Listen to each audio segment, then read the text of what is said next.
Now, still on the topic of Naho, guys, one thing you have to realize is Naho was, of course, doing a website, and she put up the Sakijo Ever After charm. The Sakijo Ever After charm is actually a charm from the book itself as well. Now, this charm, of course, teleports people to the other dimension in which to please the spirits, etc., etc. They really didn't seem to think much about the plot when they did this, because not everything actually makes sense or matches up with each other. There's still like a ton of questions left unanswered.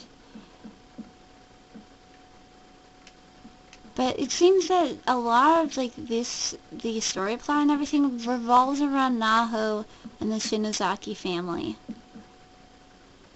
Anyway, that being said, you have to remember that our current Ayumi Shinozaki comes across the Sakijo Ever After charm on a site, which of course then causes all the trouble to happen that they go through later on. So, because now he's dead, she can't take down what she wrote up on these sites. So during that time, more people get stuck into the school. And it's all to do with her fault. Well, I more or less blame her.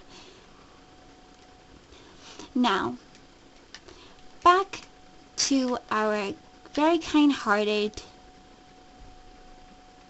Yoshikazu Yaguhiro.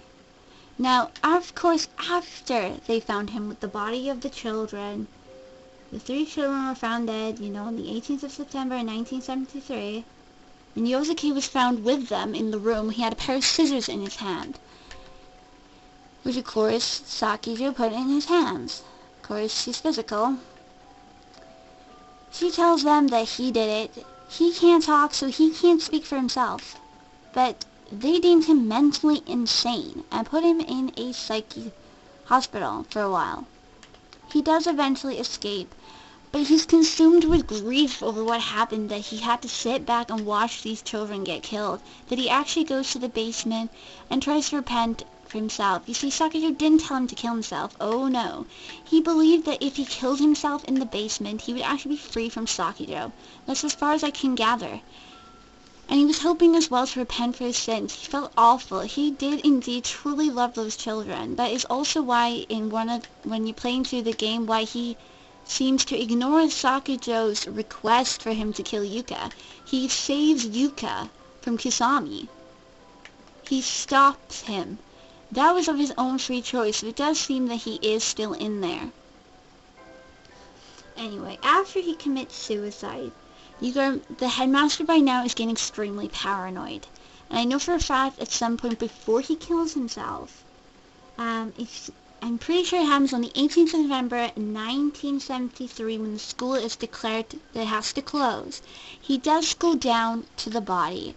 The headmaster goes down to where Sakijo is, and this happens in the manga. He goes down where the body is, and he starts literally violating the body. He starts attacking her with a pair of scissors.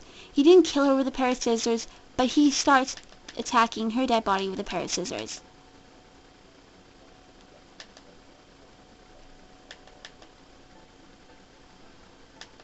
No, wait. Oh. Is this? Oh no, my mistake. I read this bit wrong. Okay, from what I got in my notes by here, Sakijo, at some point, while there was strange happenings going on at the school, the principal, of course, was starting to get paranoid. And he went down to where Sakijo's body was and started screaming at the corpse, telling her that, "You're dead, I'm alive, I know you're behind this, don't pretend to be dead." Literally. He's starting to scream and shout at this body, and he starts going insane. It's a side effect for the curse. But he goes and he starts repeatedly stabbing Sakijo's body with a pair of scissors. This is why Sakijo goes and kills the 3 children using a pair of scissors. It represents the moment the headmaster came down here to her body and stabbed her and her soft toy kitty, the little kitty that little kitty their mommy made, the reason why it's got an eye out. The headmaster goes and stabs the little toy cat in the eye, and this, of course, angers Sakijo. to the point where she doesn't like it. Her spirit becomes really violent towards it. In a sense, the cat is a representation of her mother. So when you attack the toy, Sakujo in a sense sees her mother instead and, well, goes potty. Now, of course, the following day after they announced that the school was to be closed, on 19th of November in 1975, that's still the same year, a year after his son committed suicide in the basement after he escaped, after killing those children, he goes up to the roof and commits suicide himself. But that's not true. Oh no, he does not go up there willingly. Oh no, no, no. Sakujo, furious with him. And because if the school closes down, she won't be able to get more victims in here. But they're not victims. To Sakujo, these children are actually a gift to her mother, because once her mother died, she believed her mother to be lonely. Sakujo, being a good little girl, wants to make her mommy happy, so she kills people and brings them here in hopes of appeasing her mother's soul. Her mother, who was a nurse, loved to be around children, but most of all, she loved her daughter. But the thing is, Sakujo's not thinking that. Sakujo's thinking, oh, how can I make my mother happy? I know I'll bring more people here.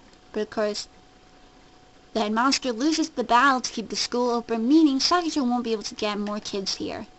So Sakujo goes and possesses the headmaster and throws him off the roof.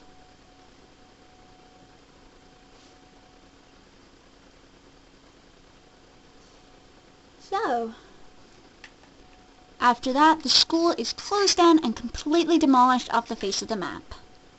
And then, in the 1st of April, 1978, 2 years later, a new school was built on the property called Kurosaki Academy.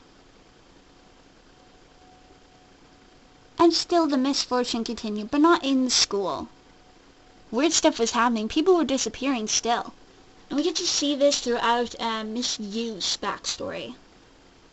But in the 17th of October 2008, that is when our story in Corpse Party takes place, where Yumi finds the charm and uses it, and then they all get stuck inside the school. So during which time, over about 84 or more so people have already been stuck inside the school, and Yumi has no idea that it's technically her bloodline is to blame for this. So, that there is the backstory to the Heavenly House Elementary School. I could go into it in more detail, but I felt that I'd just do like a quick summary that would cover just these two. Oh, and one other thing we should take a look at, of course, is the anime. Now, I know a ton of you people are thinking, I've watched the anime and I didn't understand the ending. Well, allow me to explain it to you. The anime ending is obviously following a bad ending that they never included in the game, thank God for that. But that scene, you're probably thinking, how exactly did Satoshi die? Why did we only see 2 of his limbs where the girls were sitting? Simple. He swapped the papers. He did it on purpose. You see, we know for a fact he has Yuka's paper. But we also know just before coming out of the building, he asks Yuki, the girl ghost, what would happen should a person use the wrong paper. Now, we don't know what was said, but I can tell you roughly what would have been said. She would have told him simple that you wouldn't be able to get back. You have to use the paper that you or one of your friends from the Sakujo doll that you and your friends used to get back. If we see as they've disappeared and appeared back in the school, there's Kisame, Yuya Kisami's like little student ID holders on the ground, and that's what Satoshi takes. Satoshi uses the paper from Yuya Kisami's ID holder. He does it on purpose because he can't go back without Yuka. Just like Mushige. You see in the manga, Mushige, as soon as he finds out that Mayu's dead, he actually jumps out the window and commits suicide because he can't leave her behind.